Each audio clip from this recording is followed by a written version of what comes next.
여러분 안녕하세요. 당신에게 위로가 되어줄 벌써 어른입니다. 사람은 누구나 자신을 남에게 드러내고 싶어하는 본능 비슷한 것이 있습니다. 내면 깊은 곳에 있는 자신만의 생각이라든지 가치관, 지금까지 살아온 히스토리를 누군가에게 말하고 싶어 하죠. 제가 유튜브를 시작한 이유도 같은데요. 물론 저라는 사람의 영향력을 키우고자 하는 욕심도 있고 경제적인 이유도 있겠죠. 하지만 내 생각과 가치관을 많은 사람에게 말하고 싶다라는 욕구가 가장 큰 것 같습니다. 여러분은 어떠신가요? 자신 속에 있는 얘기를 누군가에게 말하고 싶지 않나요? 그런데 마음속 얘기를 한다는 건 생각보다 어렵죠. 먼저 생각을 말로 정확히 표현하는 게 쉽지 않습니다. 어떤 단어와 어투로 말을 하느냐에 따라 생각의 전달 정도가 달라지기 때문이죠. 설사 적절한 단어로 자신의 속마음을 잘 표현했더라도 상대방이 그 말을 어떻게 받아들일지는 미지수입니다. 상대방의 상황이나 감정 상태에 따라 내 의견을 다르게 해석할 수 있기 때문이죠.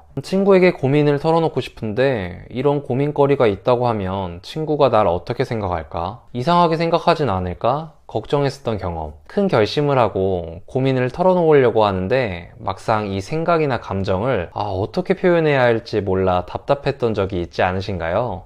최대한으로 내 마음을 잘 표현했다고 생각했는데 상대방이 이해하지 못하거나 내 의도를 완전히 다르게 해석해 갈등이 생긴 경험 모두 한 번쯤은 있을 거라고 생각하는데요. 어떤 사이라도 내 속 얘기를 하는 것은 조심해야 한다고 생각합니다. 특히 가깝고 친한 사이일수록 더 주의해야 한다고 생각하죠. 어떤 얘기냐에 따라 차라리 말을 하지 않는 게 더 좋을 수도 있어요. 그럼 지금부터 아무리 친해도 속 얘기를 하지 말아야 하는 이유와 어쩔 수 없이 얘기를 해야 한다면 어떻게 말하는 게 좋을지 같이 알아보도록 하죠. 그 전에 앞으로 말할 속 얘기란 두 가지로 나눠서 설명하려고 합니다. 첫 번째는 내면의 아픔이나 상처 같은 자신이 중심이 되는 이야기입니다. 두 번째는 상대방의 행동이나 생각에 대한 충고, 조언같이 상대방이 중점이 되는 이야기입니다. 먼저 마음 깊은 곳에 묻어둔 아픈 속 얘기는 하지 않는 것이 좋다고 생각합니다. 왜냐하면 그 이야기를 통해 상대방이 나에 대한 이상한 편견을 가질 수 있기 때문이죠. 모르는 게 약이다.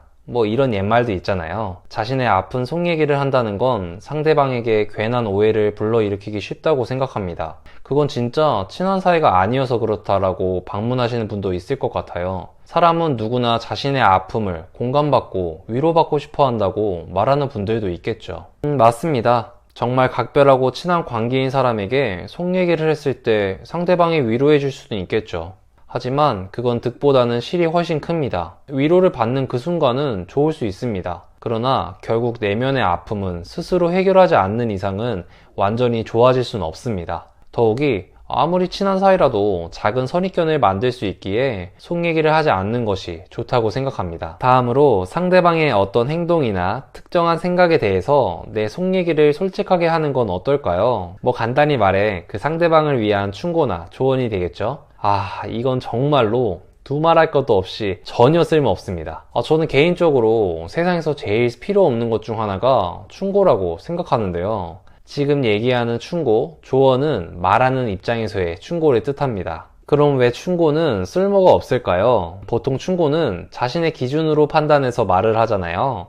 그거 진짜 아닌데. 내 생각으로는 이렇게 하는 게 훨씬 좋을 텐데. 또 나니까 이런 소리 하지. 진심으로 널 생각해서 해주는 말이야.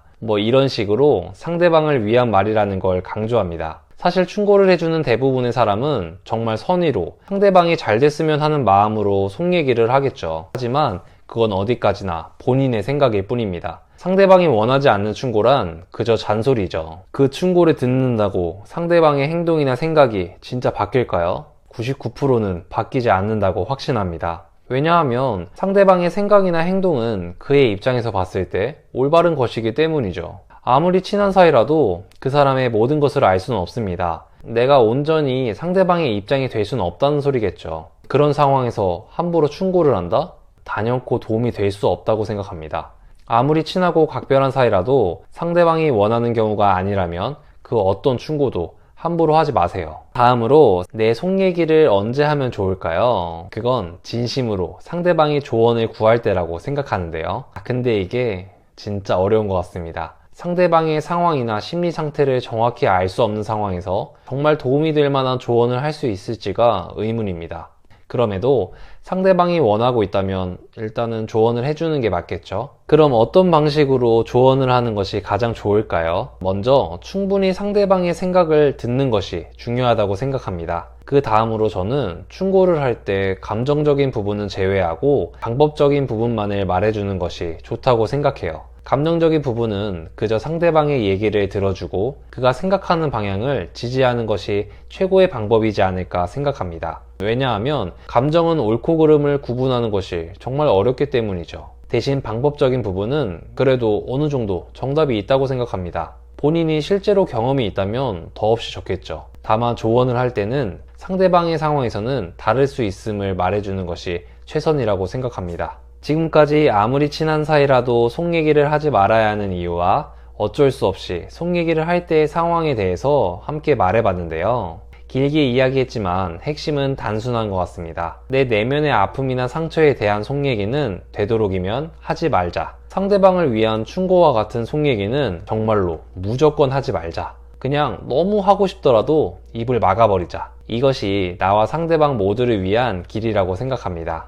저의 이야기 역시 이러한 생각 혹은 관점이 있다는 정도로만 생각해 주시는 것이 가장 좋을 것 같습니다. 다음 시간에도 여러분에게 위로와 공감이 될 수 있는 이야기를 갖고 찾아오도록 하겠습니다. 지금까지 긴 이야기 들어주셔서 감사합니다. 내용이 좋았다면 구독과 좋아요 부탁드립니다.